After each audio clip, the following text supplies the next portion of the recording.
Es un privilegio saludarles en el nombre del Señor Jesucristo para compartir juntos la palabra de Dios. Como ustedes saben, hay 5 pilares fundamentales sobre los que se sostiene el edificio de la fe protestante. La primera columna es la sola fe, únicamente la fe como argumento para ser salvo, sin mérito de nuestra parte. Segundo, solo gracia. La salvación es un regalo exclusivo de Dios que da sin merecerlo el ser humano. Tercero, solo escritura. Únicamente la escritura es la regla o la base de fe y conducta. Cuarto, solo Cristo. Únicamente creemos en Jesucristo para ser salvos, nadie más. Y quinto, solo la gloria es para Dios. Él va a ser el único que se va a llevar la gloria y la honra. Ahora, de entre estas 5 columnas que están hoy distorsionadas, una de las más distorsionadas es la columna de la gracia, porque se ha llegado a creer que la gracia es el salvoconducto para pecar o la licencia para permanecer en la inactividad espiritual. Pero lejos de ser esto así. La Biblia claramente nos instruye en la segunda carta del apóstol Pablo a Timoteo, en el capítulo 2, versículo 1, diciendo así: Pues tú, hijo mío, esfuérzate en la gracia que es en Cristo Jesús. De modo que la gracia, lejos de llevar al cristiano a la inactividad, le mueve a un esfuerzo. Y este es el esfuerzo que se hace en Cristo Jesús. Ahora, la gracia nunca queda sin fruto. Hay frutos manifiestos que deben salir en el árbol cristiano. Hoy vamos a hablar de uno de ellos, y es el fruto de la paciencia. La paciencia que es tan necesaria en todos los aspectos de la vida, y especialmente en este tiempo de pandemia. Vamos pues a estudiar acerca de este aspecto que es tan importante a la luz de la palabra de Dios. Pero antes de hacerlo les voy a invitar para que hagamos una oración. Padre nuestro que estás en los cielos, rogamos tu presencia, por favor. También pedimos el perdón de nuestros pecados en la sangre de Jesús. Y que nos concedas ahora, al escudriñar tu palabra, poder comprender el mensaje que tienes para nosotros. Gracias, Señor, en nombre de Jesús. Amén. Amén. Muy bien, querido hermano, querida hermana. La paciencia es algo fundamental. Se cree que la paciencia es una actitud que lleva al ser humano a soportar contratiempos y dificultades sin quejarse. Los griegos tenían esta virtud como algo muy importante. Hablo de los griegos antiguos. Aristóteles, por ejemplo, decía que la paciencia es el perfecto equilibrio entre las emociones. A esto él lo llamaba metriopatía, quedarse en el centro. También creían los griegos que había que hacer un entrenamiento para poder adquirir esta virtud de la paciencia. Ese entrenamiento le llamaban ellos poliorcética. Y mediante ciertas actividades o circunstancias, ellos iban cultivando la paciencia. Me acuerdo, por ejemplo, de uno de los hombres de Grecia, de los sabios de Grecia, que en los días de la juventud quería cultivar la paciencia. Y para eso contrató a un tipo que a su vez contrataba a otros para que sin ningún motivo y en cualquier momento salieran a insultarle.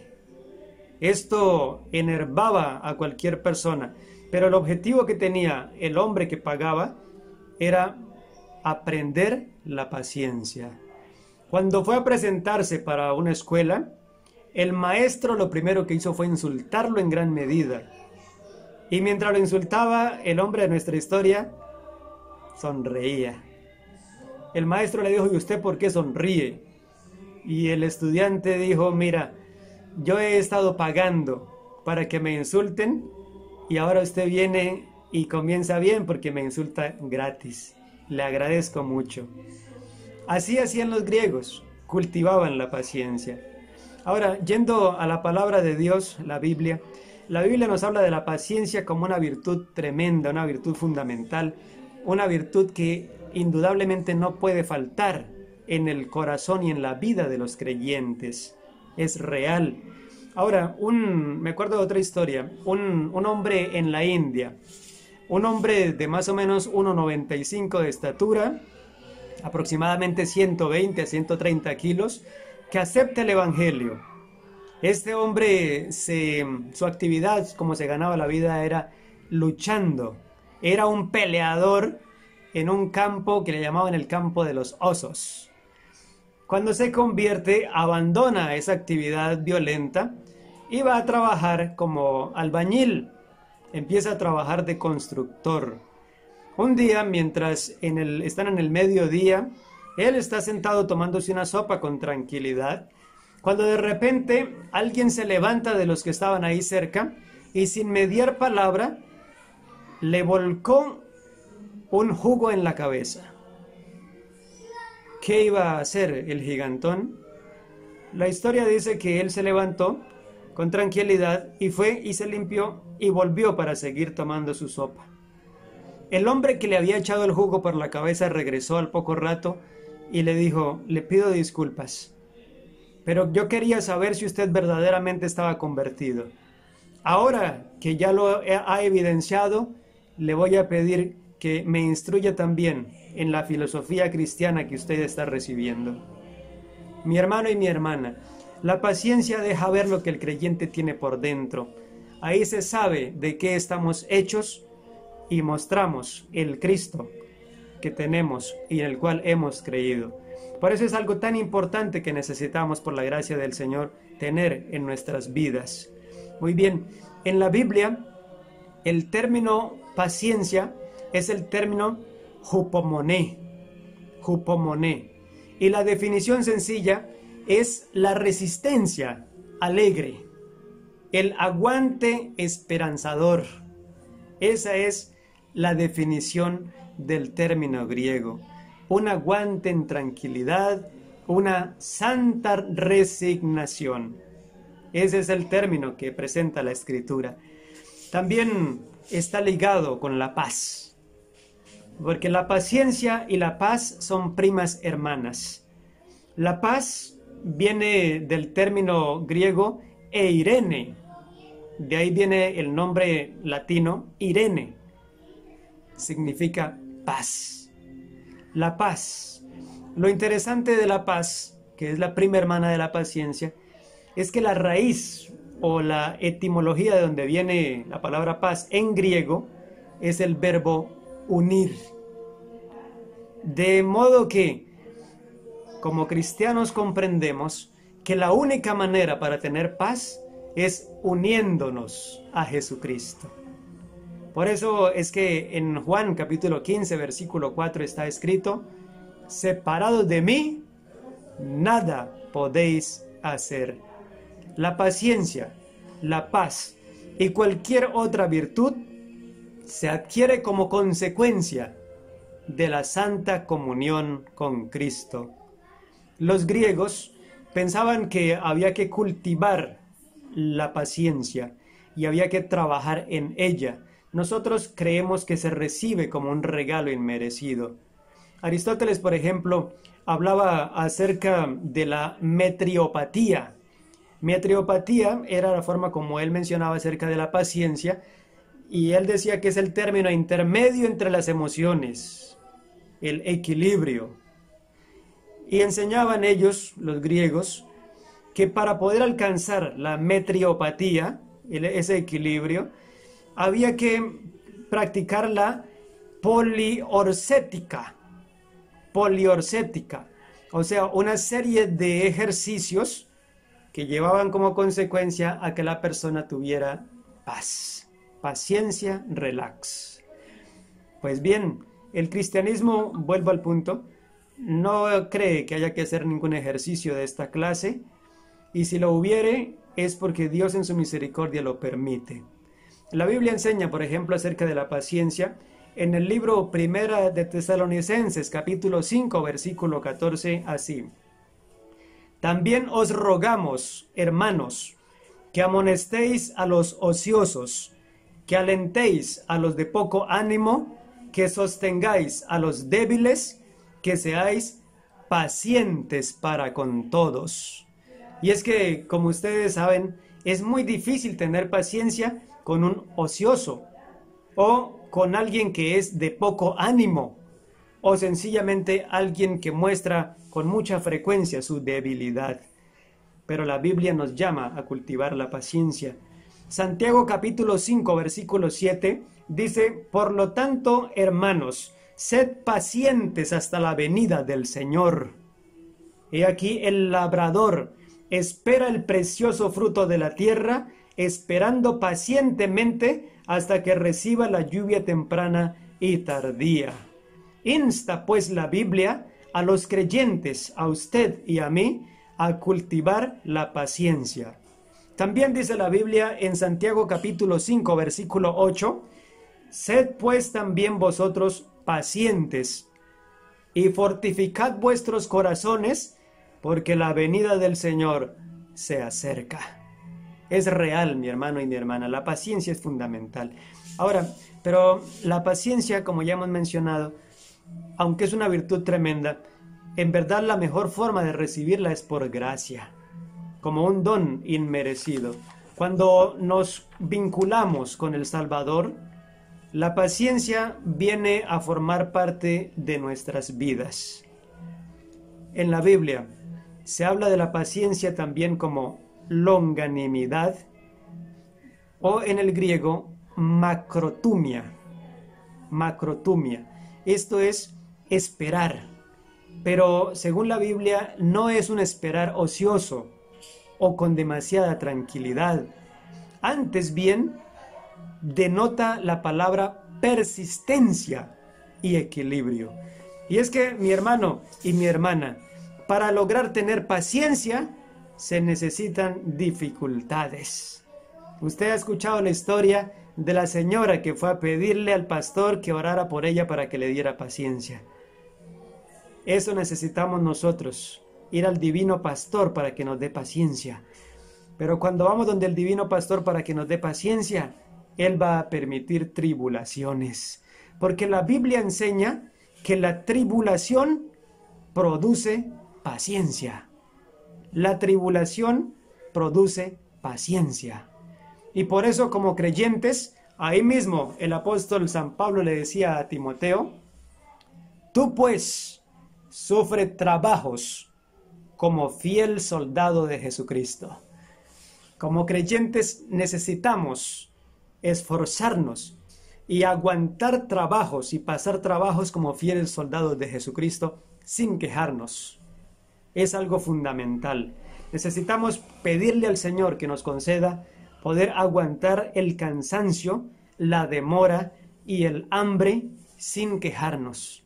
Poder resistir, tolerar, aguantar y poder perseverar en ese santo camino de gloria en gloria. También sé, y es real, que usted y yo hemos de alguna u otra manera recibido instrucción, porque la vida cotidiana es una escuela. Todos los días, de una u otra manera, se nos prueba la paciencia. Necesitamos paciencia para todo y por eso necesitamos buscarla de parte de Dios. Esta paciencia, mi querido hermano y mi querida hermana, nos va a producir lo que se llama hoy resiliencia. La resiliencia es la capacidad humana de sobrellevar barreras. Es la capacidad de un material para resistir fuerzas externas e internas sin deformarse. Esa resiliencia es la que lleva al creyente a permanecer firme a través de las dificultades y a no echar para atrás, sino a avanzar firme de gloria en gloria. La resiliencia lleva a una persona que pierde el trabajo a tener confianza y a perseverar porque sabe que pronto lo encontrará. Eso es resiliencia. La resiliencia lleva al creyente a tener una fe que lo sostiene en la adversidad. Me acuerdo, por ejemplo, la historia de un hombre, y esta es una historia que me impactó, la leí hace 2 días, y creo que algunos de ustedes también la han leído, pero voy a recordarla porque me parece muy importante. Es la historia de un hombre en el siglo XIX que conforma su familia. El anhelo de él era tener un hijo varón y le nace como fruto del amor que él tenía con su esposa, como primogénito, una mujer. En el segundo parto que tuvo la señora fue otra mujer. El tercer parto fue una mujer más. Y luego, en el cuarto parto, nació otra mujer. 4 mujeres. En el quinto parto le nació un varón. Pero entonces sucede algo catastrófico, y es que a los pocos meses el niño muere. Muere el niño. Eso ocurre en el año 1871, cuando muere el bebé. A los pocos meses, el hombre hace un mal negocio y pierde gran parte de su fortuna. Y ese mismo año, en el mes de octubre, específicamente el 8 de octubre, inicia un incendio. Él vivía en la ciudad de Chicago y ese incendio consumió 9 kilómetros cuadrados de la ciudad, mató 300 personas y dejó 100,000 personas arruinadas, entre ellas el hombre de nuestra historia. Él se llamaba Horacio Spafford. El hermano Spafford ahora pierde lo que tiene en ese incendio descomunal. Algunos meses después, él persevera en el trabajo y es difícil para recuperarse. Hacia el año 1873 había alcanzado cierto nivel de equilibrio y decide entonces ir con su familia, con su esposa y con sus 4 hijas a Europa para tomar unas vacaciones. Compran los tickets en un transatlántico y cuando llega el momento del viaje, a él le ocurre un imprevisto y no alcanza a viajar. Lo increíble es que en ese viaje el transatlántico es impactado por un barco, por un buque, que lo impacta de tal manera que en 12 minutos hace que se hunda. Cuando ocurre ese incidente, muchas personas mueren. La esposa del hermano Spafford le escribe un telegrama. El telegrama literalmente dice así: estoy bien, he sobrevivido, tengo paz en mi ser, gloria a Dios. Pero la primera parte decía: única salva. Sus 4 hijas habían muerto. Solamente quedaba su querida esposa. Él agarró la nota, este telegrama. Tenía 4 hijas muertas. Estaba en ruina y había muerto su hijo. Con lo poco que tenía, compró otro ticket y embarcó rumbo a Europa. En el camino, en el viaje, el barco precisamente pasa por el sitio donde ocurrió la colisión. Y el capitán le dice al hermano Spafford: hermano, aquí fue donde murieron sus hijas, los cadáveres de los cuales nunca se pudo recuperar. Y el hermano Horacio se aproxima a la quilla, observa el océano enfurecido y piensa en sus hijas. Allá están, en alguna parte de ese océano. Las lágrimas le llenan el corazón, un dolor profundo le embarga el alma, y luego va a su camarote y comienza a escribir. ¿Qué escribiría usted en un momento como eso? En un momento como ese, creo que uno no escribiría casi nada bueno, ¿verdad? Pero el hermano Spafford escribe estas líneas. Escribe lo que con el tiempo se convirtió en un himno muy bonito. Comienza así: de paz inundada mi senda ya esté, o cubra la mar mi aflicción, Cualquiera que sea mi suerte, diré, estoy bien, tengo paz, gloria a Dios. Estoy bien, gloria a Dios. Tengo paz en mi ser, gloria a Dios. Oh, cuánto me gozo en su salvación. Fue pleno su amor y perdón. Clavó mi pecar en la cruz. Lo olvidó. Gloria a Dios que su Hijo envió. Estoy bien, gloria a Dios. Tengo paz en mi ser, gloria a Dios. Mi fe tornaráse feliz realidad. Al irse la niebla veloz, desciende Jesús con su gran majestad. Aleluya, estoy bien con mi Dios. Estoy bien, gloria a Dios. Tengo paz en mi ser, gloria a Dios. Esas son las 3 estrofas preciosas del poema que con el tiempo le colocarían música y que se ha convertido en un himno muy cantado dentro del protestantismo y también en nuestra iglesia. Tengo paz en mi ser, gloria a Dios. Querido hermano y querida hermana, esta es la paz, la paciencia que únicamente Jesús puede proporcionar. Esta es la santa resiliencia que únicamente Él puede dar. Por eso, si en esta noche tienes algo que te preocupa, si tienes algo que martiriza tu corazón, si la vislumbre del porvenir es incierta, si la dificultad se ve muy grande, si la crisis te embarga, ten paciencia, porque Jesús está ahí y va a ayudarte. Di con el hermano Horacio, tengo paz. Hermano y hermana, necesitamos esto. Lo necesitamos con urgencia. La paciencia para soportar a los demás, la paciencia para aguantar las situaciones, pero especialmente la paciencia para aguantarnos a nosotros mismos, para poder permanecer al pie de la cruz y para descansar santamente en la presencia de Dios. Finalizo con otra anécdota y habla acerca de la paciencia que hay que tener para esperar al Señor.